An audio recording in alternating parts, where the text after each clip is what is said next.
Yo, what's good, world? Yes, we back. Episode number 2.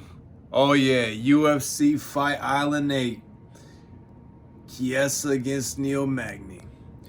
Now let me tell y'all, man, last week, wow, a lot of shit went down. Now we could talk about that, or we could stay focused on the future, and we gonna go ahead and get to this money. But last week, the results were good. The results was cool. Jocelyn Edwards didn't show up as big as I thought she would, but she came through for us, cashed out for us. Buckley, man, I told you he would get hit with a lower limb kind of strike and get knocked out if he lost. It went against us in that one, but it's all good. We still cashed out with the Jocelyn Edwards at a great value at the even money pick'em. So, I mean, like I said, we about to get right back to the future, though, get this money. But, hey, shout out to Phil Hawes. I mean, the boy didn't get to compete, but, hey, we still got our eyes on that matchup. But we're going to go ahead and get the Fight Island 8, y'all. Like I said, episode number 2. I want to thank you for coming through, but rocking with the crew, We about to motherfucking cash motherfucking tickets. We going to cash out. And we're going to build up off one of the best sports out here in the world. God bless UFC. God bless MMA. But without further ado, y'all, let's get to it now. All right, y'all. First fight of the night. 125. We got Victoria Leonardo against Manon Fiorot. Sorry if I did anyone's names wrong now or later in the card, but hey, here we go. Now this one was interesting. I think, like I said, this is a case of what I saw from Jocelyn Edwards last week. I think we got the debut of a star potentially coming here with Manon Fiorot. On the money line, we get her at a minus 175 right now, in the minus 175 range. Now, I ain't gonna lie, for a UFC debut, this is gonna be something. I seen a lot that I liked in this woman. She's a hard-nosed Muay Thai fighter, a power wrestler, future star for the UFC potentially. She come out and do her thing right. She got this good side kick coming right at the body. Potentially, she's getting involved in the gym, gonna start throwing it up high. Potentially, we're gonna see. She got a hellacious pace. She don't never stop attacking. Any kind of standing ground up against the cage, she's always working for damage, which I like. Very patient at the same time, too. She can sit back and just read it and just see how it goes. She plays her range very well. In and out, touch you, but you can't touch her type stuff. And she attacks these arm triangles, a nice little choke. She gets your head up by her head. Get your arm up by your head and then choke you out like that. Kind of on some Debo shit. She attacks that on the ground. She attacks that standing up. What I've seen from Victoria Leonardo, not the greatest striker. She can sometimes start to get hit like a punching bag. I wouldn't say that she's good at any kind of certain discipline, wrestling, jiu-jitsu, striking. She'll grind you out if anything. If she hits you, she might not knock you out most of the times. I mean, later in the fight, she might pick up the energy, but like I said, it's not very much that's coming out. And then she got some good takedowns with the Greco wrestling, where she squeezes you around your lower back and then gets you down to the ground. She throws a good teep kick, but nonetheless, we're going to go with our girl here. We're going to go with Manon Fiorot at the minus 175, the favorite. We're going to look to cash out. That's the first official pick of the night. Bam. Let's get to it. All right, y'all. Fight number 2. Oh, this one right here. This one was good. Umar Nurmagomedov, related to Khabib, versus Sergey Morozov. Both guys from Russia. Sergey's number 4 ranked in Russia. Our boy Umar Nurmagomedov, man, this guy's talented right here. Let me tell you, I was very hyped about this one.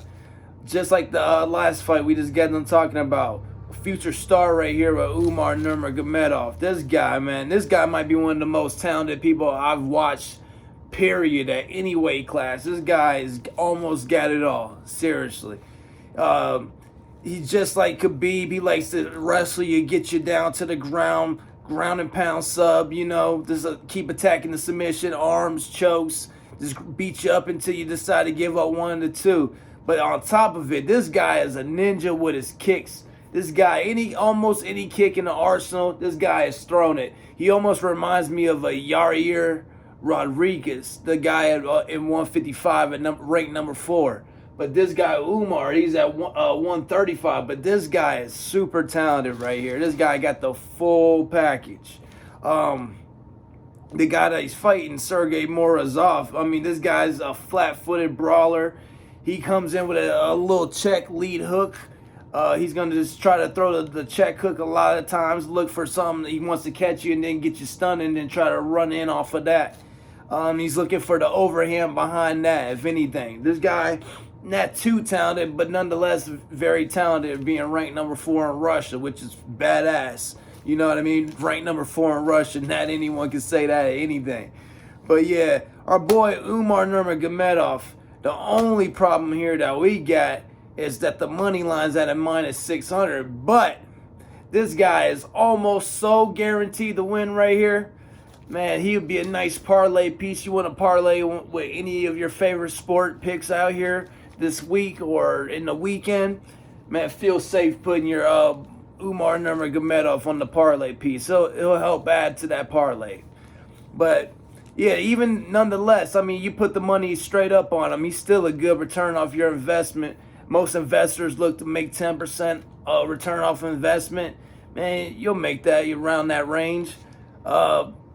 Nonetheless, Umar, one of the most talented guys that I've seen yet. This guy's a future world champ at 135. Everyone at 135, he's going to be on the radar very soon after this fight. I see him getting the finish knockout. But all right, on to the next fight.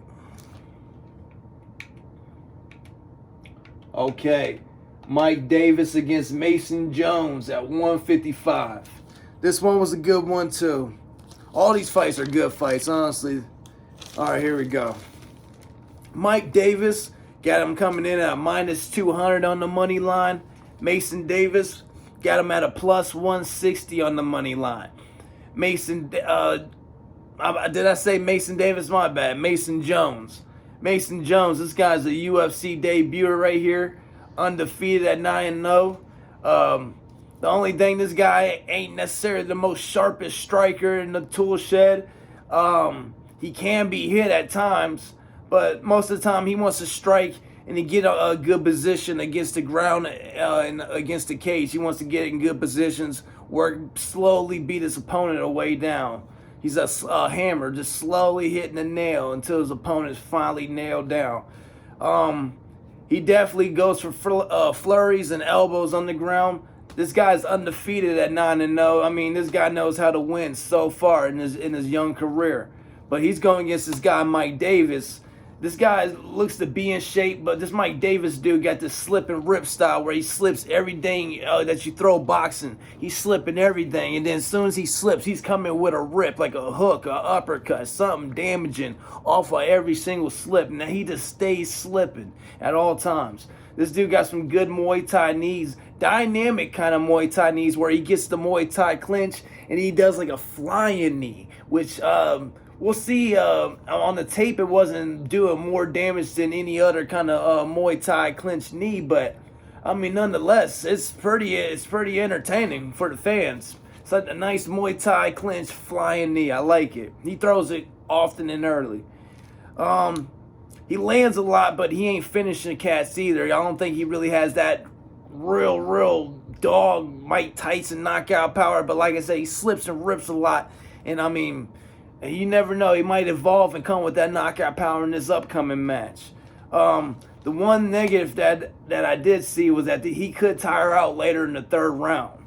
Now, I mean, nonetheless, I think you got a very good value here on the money line with Mike Davis at -200. Make about 50% return off your investment. I mean, It's good, like I said, this guy Mason Jones, he's undefeated. He's not the most crisp striker out there, but he's undefeated. He's gonna be tough. But I'm gonna take Mike Davis here to get the win on this one at -200. We're gonna go ahead and make that an official pick. Mike Davis for the win, y'all. All right, let's move on to the next. All right, here at 135, we got Jerome Rivera, Francisco Figueiredo, the brother of the current 125 champ, our boy Figueiredo. You know, I forgot his first name at the moment. God of War. That's why I love his nickname, the God of War. But this is his brother right here, making his UFC debut here. I did see that he's a black belt in Muay Thai. He switches stances, go from southpaw to orthodox a lot. Besides that, this guy's kind of just coming in for your knockout. You know what I mean? Just been training with his brother and coming in to look to probably put on and get the wheels rolling. The money line, we got him here at a -150 against our boy Jerome Rivera. This guy at the +120. We got an underdog here. 5'10", 24 years of age. He uses striking to get close to start initiating the grappling and slowly work you down to the ground. This guy's a jiu-jitsu based kind of fighter, but when he does get to the ground, his jiu-jitsu's pretty nice. It's pretty entertaining. I mean, how many fighters can you say jiu-jitsu wise is very entertaining once they get it to the ground? He's good and crafty with his technique for being so young at 24. This guy's standing up, got these good spinning elbows that he likes to use early and often. I mean, like I said, we got a guy here. It's going to make it a tough fight on this Francisco Figueiredo guy that I think. I think it's not going to be easy, but here at the +120, I like our value here on Jerome Rivera, honestly. I mean, I like what we're getting here. This guy's, like I said, he's very young, but I mean, he's coming in very polished on the ground. And like I say, he's probably still making strides coming in far as stand-up and everything. And knowing that he's coming against a stand-up fighter that trains with a fellow UFC champion often. I mean, I'm pretty sure he's going to be working on that striking in his training camp. So I think we're going to come out here and see Jerome Rivera very polished on top of with the jiu-jitsu ability. But yeah, I like what we're getting here on the money line at +120. I'm going to go ahead and roll with Jerome Rivera. Not an official pick, but feeling good about the pick. I want to see how weigh-ins look and everything. But, I mean, everyone that's out there thinking Jerome Rivera, I mean, go for it. Chase your dreams. I mean, I like what I've seen on tape between the two. Jerome Rivera here for the win on this one. All right, let's go to the next. Here at, this one was a good one right here. Fun watching the tape on it. 205ers. Let me see if I can pronounce this one right. Of all the names, I want to get this one right. Dolce Longayambola against our boy Marcus Perez. Yeah, this one was entertaining doing the tape here on. Okay, our boy Dolce Longayambola. This guy's a 205er, but he's only 5'8". Holy cow, I'm 5'8", I'm 160 pounds. This guy, Dolce, is a 5'8", 205er. How many times do you see that in the UFC? But, I mean, you might see that at 185, 205 with Darren Wynn. But, I mean, for those avid UFC fans out there, we know Darren Wynn. I mean, no offense to the guy. This guy's in the UFC. No disrespect. But, I mean, he's not the most talented fighter neither. But this guy, Dolce, he's pretty aggressive here. Pretty Mike Tyson-ish, should I say, here at 5'8". But, yeah, he gets, nonetheless, for being such a solid little rock, he gets moved backwards a lot in the exchanges in the cage. He gets backed up a lot. But when he does come forward with these blitzes, 2-3 punch combinations, I mean, you better be careful. Any one of them can take you out, knock you out. When he gets close, he's looking to grind you out. He's looking to grab a hold of Greco-Roman wrestling. He's looking to slowly drag you down to the ground like a crocodile dragging his prey into the deep water. When he does get his opponents to the ground, he's dropping these elbows in the ground and pound. And now he's going against here Marcus Perez. This guy, Marcus Perez, from what I've been seeing on the social media, on Instagram and stuff, he be training with this up-and-coming prospect, Dalton Rosa, that's in Bellator. Now, Dalton Rosa is from where I'm from, around the Ohio region, Northeast Ohio, Pennsylvania region. Dalton Rosa's in the Bellator. Very talented guy, but I seen Marcus Perez has been training with him lately, so similar build to Dolce over here. I think that he's been getting a good look at what he's going to be seeing here against Dolce in this coming weekend. Marcus Perez got these wild, unpredictable kind of movements, kind of just a wild man in there. Kind of jump off the cage. He might come with any kind of spinning attack with any kind of limb at any given time. You just never know what to expect with this Marcus Perez guy. But when he does get things to the ground, he's a jiu-jitsu kind of guy. He got these powerful submission squeezes. Any kind of submission that he's attempting, he got squeeze on him. Yeah, he applies pressure quickly. He likes to go for these Darce chokes, these anaconda chokes, all these different kind of chokes for like wrestlers that's coming in attacking. These kind of anti-wrestler chokes. He also himself got powerful Greco-Roman wrestling. I would say that, I mean, he got the, I wouldn't say he has the better of the two as far as Greco-Roman goes, but, I mean, he has the ability himself. But his jiu-jitsu transitions are brilliant. Got some Zion Williamson updates popping up. My boy. But yeah, like I said, Marcus Perez here, like I said, I like what we get from the guy.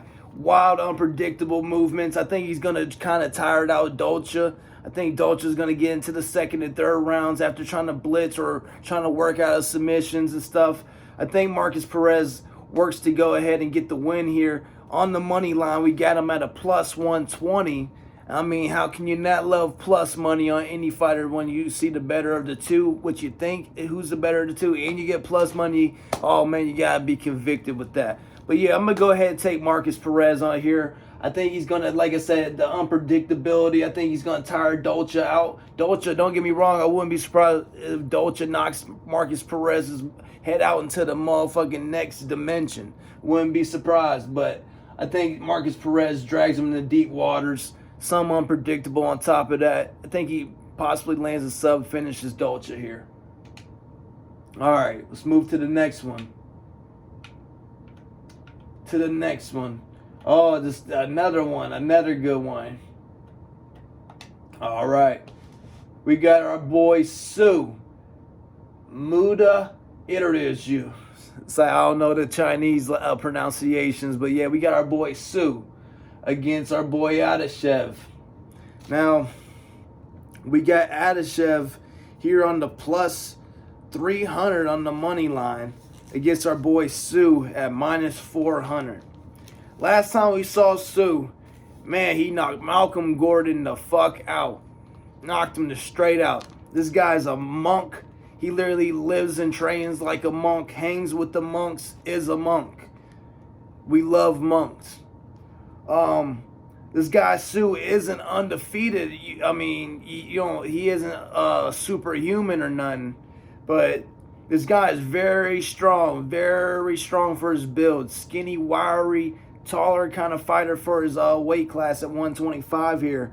Got a nice karate style to his bounce, in and out with the karate.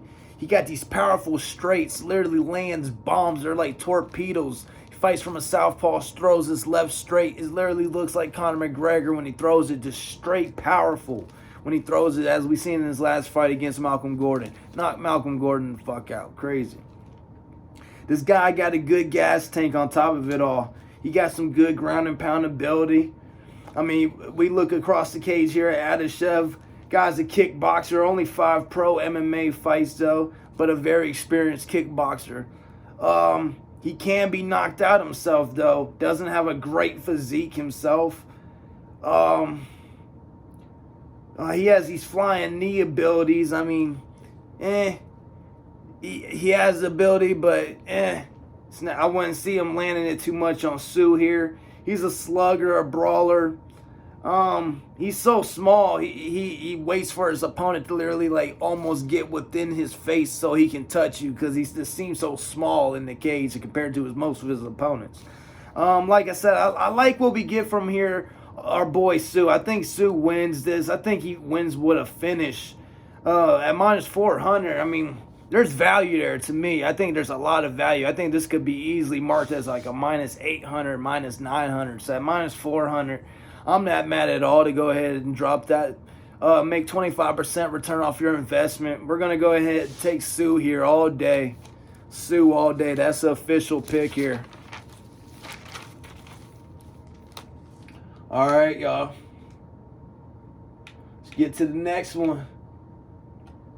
Ricky Simon against Pirello. This one was supposed to happen last week, but it got moved back to Fight Island 8. Let me go back to my notes on this one. Okay. Well, we got Ricky Simon here. Around the minus 300 range on the money line. Going against Pirello. Pirello, you're getting a plus 250 here. Pirello, this guy got Muay Thai elbows, Muay Thai knees. He's a UFC debuter. Doesn't have the not really great takedown defense. He's not a great grappler offensively. He doesn't really throw combos a lot neither. He just throws a lot of singular attacks, a jab, a 2, a 3, a 4, a 5. He just throws this like that, like a robot. He don't really throw combos. He got a decent gas tank. We got Ricky Simon across the cage. This guy got some muscle on him for being a little guy here. He's aggressive moving forward. I mean, this guy, the chin is kind of testy. That from what I've seen on film, Ricky Simon's chin could have him stunned at times. He hangs in the pocket a lot and likes to box, to stay in the pocket and likes to just slug it out and box. Good body hooks. He can get cut easily. He can bleed easily. I wouldn't say too easily, but he can get cut and start bleeding. He does have good takedown defense from what I've seen on film, though. So if our boy Pirello tries to come in here and try to land a takedown, I don't think that happens here on Simon unless he can do it later in the second round or late in the third round. Ricky Simon himself, though, he has quick and strong takedowns on occasion. He has a good output offensively, and he has a good gas tank himself. Like I said, a minus 300 here. I mean, I won't make this an official pick, but we're going to take Ricky Simon here as the winner here. Not an official pick, but Ricky Simon minus 300 for all those backers out there. I'm rolling with you on it. Good return off your investment, 30%. Yeah, Ricky Simon gets the win here in my eyes. All right. Amari Mekmedov against Tom Breeze. This one was entertaining. We got two guys that was supposed to fight last week also got moved back. I mean, what I liked here, Tom Breeze, last time I saw Tom Breeze fight, this guy came out with this jab that was this really strong, knocking cats on their ass. This last time also I saw Mario Mekmedov fight Chris Weidman. I liked what I saw, but he started to get tired. Chris Weidman's superior wrestling experience started to take over. Went ahead and got him to win against Mario Mekmedov. Nonetheless, I mean, what I saw from the two here, let me get my notes on here. Okay, there we go.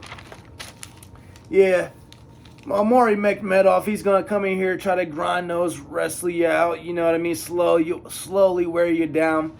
I mean, who knows how this training camp went for him, knowing that he's fighting Tom Breeze. He might have came in with some solid striking training, might come in real polished. But, I mean, I'm going to go ahead, I'm going to take Tom Breeze here. Let's see what the money line is on this one, because this one was changed up from last week. We got Amari Mekmedov here at the plus 140, Tom Breeze at the minus 160. It's almost a pick'em range here. I mean, I think you get very good value here on Tom Breeze here at minus 160. I mean, I wouldn't make it an official pick of mine, but picking a winner here, I'm going to take Tom Breeze here. I think Tom Breeze Been working on his all-around full game. I think Tom Breeze wants to start taking steps up, slowly start trying to make a run at the belt. I think he starts to make developments. I think Tom Breeze starts to show a new version of himself. I'm going to go ahead and take Tom Breeze here as the winner here. I'm very excited to see how he looks here. Only 12-2. Like I said, only 29 years of age. Tom Breeze really got a bright future here still. I'm going to take Tom Breeze here to go get the win. Minus 160, great value. Won't make it an official pick until I see weigh-ins. But, I mean, very strong on making it an official pick. Tom Breeze here gets the win.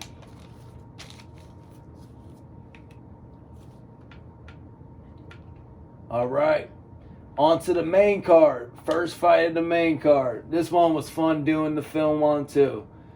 Lerone Murphy against Douglas Andrade at 145.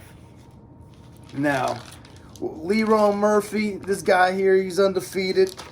He does have one draw on his record, 9-0 and 1, 5'9". Good physique on the guy, you know what I mean? Looks like he hits the gym, does the cardio, does the training.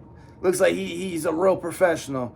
Fast strikes, but he can't get knocked on his ass during those striking exchanges.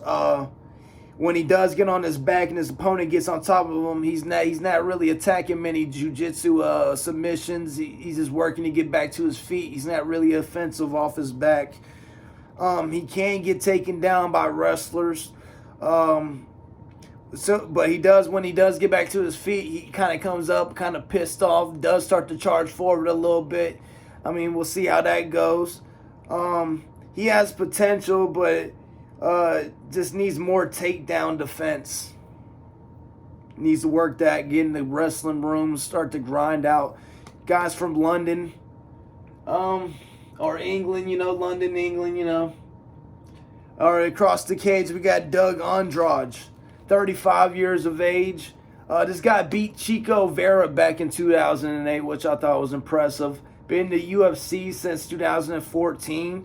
This guy Andrade looks like he does the same as Lerone. He hits the weights, does the cardio, does the training, very good in shape. He got these kind of 1, 2, 3 strikes in his combos, but they're very strong. Even when his opponents are blocking him, it looks like it's still taking an effect on his opponents. This guy got strong, quick, surprising kicks on top of it all, to the legs, to the body, up top to the head. Here on the money line, we got Lerone Murphy at a minus 300. Andrade is coming back at the plus 230. Looking at the film here, I think we got two fighters that are close in skill. I mean, Lerone Murphy's at a different stage in his career as far as age goes. But, I mean, nonetheless, as far as skills go, as far as the man that night, I think you're going to see two guys that are very at the same level of skill. I like Andrade here in this fight, honestly. Here at the plus 230, I think that he got in the striking. These guys start to strike. I think he has a chance to knock Murphy out. Murphy has a chance to knock him out. I like Andrade's chances in the striking exchanges. I like his ability to potentially start attacking Murphy's legs, or start to slowly slow his ability to move around with the footwork. Andrade, I really feel like he's going to use that striking to go ahead and land a takedown on Murphy, and then he's going to look to get the sub, or he's going to slowly start to pound him out and slowly wear Murphy out that way. Like I said, at the plus 230, I like the value on Andrade, and I think that Andrade just wins the fight, period, on top of that. So, I mean, just a perfect combo on the two. Murphy, a very talented fighter here, but I think Andrade comes up with the surprise win here. I'm going to take Andrade. Not an official pick, but for all the Andrade backers out there, feel good. This underdog is very live. Andrade here, I'm going to take as my pick on this one. All right. See what we got next. All right. Tyson Nam against Matt Schnell. All right. Tyson Nam, this guy's dropping from 135 to 125 here for this fight. 5'7", Last time we seen Tyson Nam, man, he knocked motherfuckers out, man. This dude, Tyson Nam, got some serious dynamite in his hands. Like I said, dropping down from 135 to 125. He's not exactly young. He's 36 years of age, but I mean, this guy kind of got a potential rolling, got some momentum going here. I mean, dropping down here to 125, I think this guy might potentially be able to make a title run here. Going against here at Matt Schnell, 5'8". This guy Matt Schnell, he's gonna throw and bang right off the rip. As soon as the ref says fight, he's coming out to throw to destroy. I'm not saying he's a powerful striker, but he's gonna come out there looking to piece strikes together, and then he's gonna look to get you out of there as quick as he can. But at the same time, this guy can be hit. He can be knocked down and out. Small guy, very small stature. This guy looks to get moved around. He just looks small in there compared to most of his opponents. Like I said, Tyson Nam, I think he's gonna here at the weigh-ins. I think he's just gonna look like a way bigger fighter compared to Schnell. Here on the money line, we got him Nam at a -140. Schnell's coming at a +110. I really love the value here on Tyson Nam, -140. We're gonna take Tyson Nam as an official pick.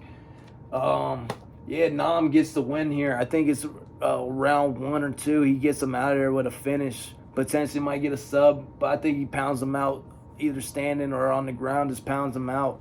Tyson Nam for the win here. Keep it short and simple. All right, y'all. Let's get to it. We got a ladies fight right here. We got Roxanne Modafferi against Vivian Araujo. Sorry if I messed your name up, Vivian. We're just going to call you Vivian. Sweet Vivian. Vivian at a -345. Roxanne Modafferi coming back at a +260. Roxanne is 38 years of age. Vivian's 33 years of age. Roxanne's going to be the taller fighter by 3 inches, standing 5'7", compared to Vivian at 5'4". Roxanne, we seen her come in and get the upset many a times. Been around the UFC long as Nam, you know what I mean? Since Nam. Roxanne comes in with a very quirky style. Wouldn't say she's athletic at all. But she's very good at time, and she's not fast, but she'll time things up with her striking, with her takedowns. She looks to press her opponents up against the cage, slowly grind their gas tanks out. If she lands strikes, she's not going to really knock her opponents out, though. Good cardio, though. High output. She's going to stay working at all times. What I did like from Roxanne, she can catch kicks. Likes to take her opponents down off of catching those kicks. That could change a fight up in an instant. Things could be going good. You catch a kick and put a fighter where they're not expecting to be in an instant. And, oh, man, that could change the tables in a flash. Roxanne got good Brazilian Jiu-Jitsu transitions as well. Very good trip takedowns from standing up. She looks to close the distance and then just get close to her opponent, grab a hold, tie clinch, and then land these trips on them. Inside, outside. Vivian, very athletic girl here. The only negative that I had on Vivian is she closes her eyes in the stand-up when she's about to get hit. She sits there and like flinches and closes her eyes. Hopefully she's been working that on during her camp. She bounces in and out of range, kind of karate bounce, you know what I mean? In and out, changing the tempo. She got good takedown ability, very strong. She'll come in there like a real wrestler, grab a hold, get a nice double, land a takedown. Just real strong takedowns. She picks up the pace later as the fight goes. She starts to like accelerate her pace and pick up more and more, and just likes to take her opponents in the deep water, her style. Vivian, she got a good chin. She'll go to war too, and she's gonna sit there and take shots. Like I said here, we got Vivian here at the -345. I think there's good value here. Roxanne, like I said, she's known for coming in here and getting upset, but I can't see it happening tonight on this night. I'm gonna go ahead. I'm gonna take Vivian. here at the minus 345. I think there's good value here. I think this could be a minus 500, minus 600, but the bookies wouldn't get much money on the fight at those kind of numbers. So at minus 345, I really think we're getting a deal on top of it all. I think Vivian comes in here, got a little bit more momentum, about to get rolling out after this win. We're going to go ahead and take Vivian as the win, for the win, and we're going to make it an official pick also. Vivian here at the minus 345, great value. Taking her for the win. All right, y'all. Ike Villanueva against Vinicius Moreira here at 205. Both these guys kind of got a heavyweight kind of physique, but yeah, nonetheless, it's going to take place here at 205. Ike Villanueva, we got him at a minus 140 range. We got Vinicius coming back at a plus 110. Ike is 36 years of age. Vinicius is 31 years of age. Vinicius is going to be the taller man here, standing 6'4". Ike is only 6'1". Both of these guys are in the UFC, combined 5 fights. Both of these guys have 0 wins in the UFC. Ike is 0-2 in the UFC. Vinicius is 0-3 in the UFC. Something's got to give. Somebody's O has got to go, you know. Ike Villanueva got this Gian Vellante kind of like style, fight style, kind of body style. Seems to be like his twin in a way. It's weird. But yeah, Vinicius, last time we saw Vinicius, man, this guy just got plumb knocked the fuck out, got taken to the ground, and just got pounded out very quickly. Ike, the one thing that I did see from Ike that I did like, this guy with his lead hand, with his jab, he's going to throw jabs and hooks and lead uppercuts. He comes in with a lot of various different attacks off his lead hand. Vinicius, I think this guy got jiu-jitsu tatted on his fucking chest. This guy's a jiu-jitsu fighter. I don't know how his training camp for this fight has went. This guy might come in with a little bit of polished stand-up, but like I said, I wasn't really seeing much of talent coming from Moreira. If I have to pick a winner here, I'm going to take Ike Villanueva at a minus 140. For anyone out there betting on this fight, I mean, you're going to get great value here at minus 140. I think Ike, if they fight 10 times, I think Ike wins this fight at least 7 of those times. So I think there's good value there, but I won't be putting my hard-earned money on either one of these guys anytime against almost anyone. But yeah, if I have to pick a winner here, I go ahead and take Ike. Somebody's got to go, and I think Ike goes ahead and gets his first win in the UFC.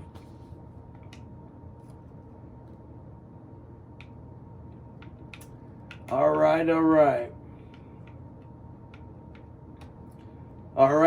We're up to the co-main, y'all.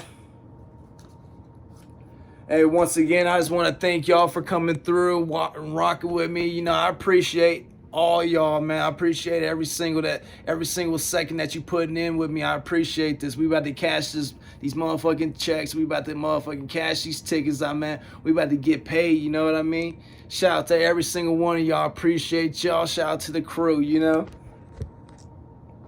All right.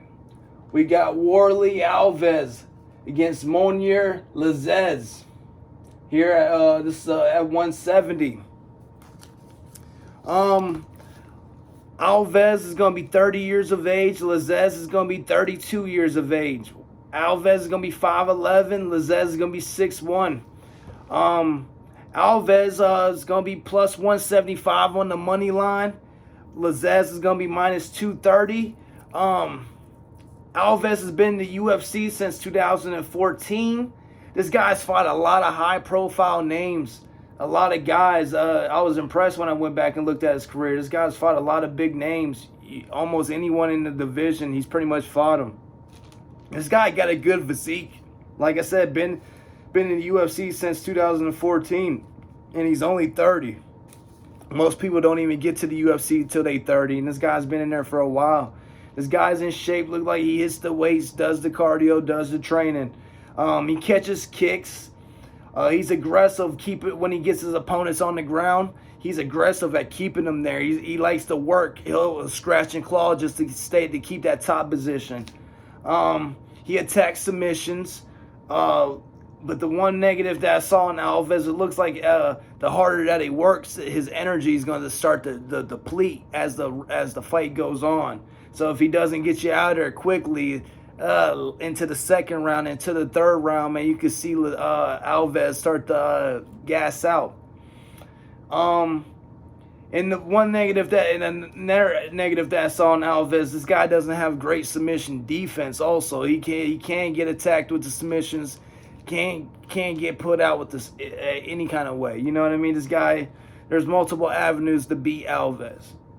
Lazzez, this guy came in. This is gonna be his second UFC fight. The first one, very, very impressive to me. The guy, when I watched it, I was expecting Lazzez to lose, and man, he came through there, man, put it on that guy, man. Very well rounded. With this every discipline, I mean, striking, Muay Thai, kickboxing, this wrestling, getting to the ground, good transitions. This guy was just well-rounded, very smart fighter. Apparently, the story on Lazzez, one of his friends saw Dana White at a restaurant. Lazzez was a pro fighter, so his friend saw Dana at the restaurant, told Dana, look up Lazzez. Dana looks him up, likes what he saw, brings Lazzez on, gives him a shot during the COVID thing. Lazzez impresses, and boom, here he is, fighting late on a pay-per-view card. Wow, hard work gets you anywhere, you know what I mean? Networking, you know what I mean? Lazzez, dog, I like what we're getting here at the -230. Alves coming in at a +175. I mean, I think Lazzez wins this fight. I wouldn't be surprised if Alves can catch him and knock him out, but I just don't see it happening if it don't happen early. I think Lazzez takes him into deep waters. I think he drags him out. I think he has his choice of how he wants to get the win, knockout or submission. I think he gets the finish here. Yeah, like I said, Lazzez got a lot of tools in his toolbox. He can land takedowns, good cardio all 3 rounds. Oh, and the good thing that we saw from Lazzez on his last fight, this guy was coming in with a heavy onslaught, a lot of combos, trying to get him out, and he just sat there and just shelled through them all and weathered the storm. I think Lazzez does the same here in this fight. I think Alves possibly comes out here looking to get the quick win. I think he weathers that. I think Alves starts to tire out. Lazzez gets the win here. -230. Not an official pick, but we take it. We take Lazzez. All right, Michael Chiesa against Neil Magny, main event. Oh man, we're gonna keep it short and simple here, y'all. I mean, Mike Chiesa, good chin. This guy's never been knocked out in his pro career. 6 rear naked choke finishes. Man, that was impressive. I mean, just to have pretty soon they're going to name it the Chiesa rear naked choke. You know what I mean? The Chiesa choke. But yeah, going against Neil Magny. Neil Magny, he's going to be the taller fighter here by 2 inches, standing 6'3". Neil Magny can be knocked out. Neil Magny goes to the judges a lot, 16 times in his pro career. But the one impressive thing about Neil Magny, besides him being a veteran, being in the Army, salute to Neil Magny. This guy's climbing the charts for most wins in UFC at 170 all time. That was an impressive stat that I saw.